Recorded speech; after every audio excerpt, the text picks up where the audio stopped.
вихлоп роздвоєний, так? Так, Банка. так, і настоящі труби, це не муляж ніякий. І діаметр труби, великий. гарні. Ага. Це ще залишилось.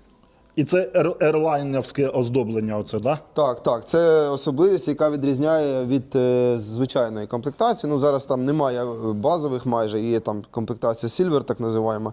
Тобто там будуть чорні, не фарбовані елементи. Тут вони такі. Бачу, там алюмінієва підвіска, алюмінієві рычаги. Частково так, так. Якийсь кований алюміній, там воно все зроблено. Досить міцна підвіска, вона немає ніяких зараз.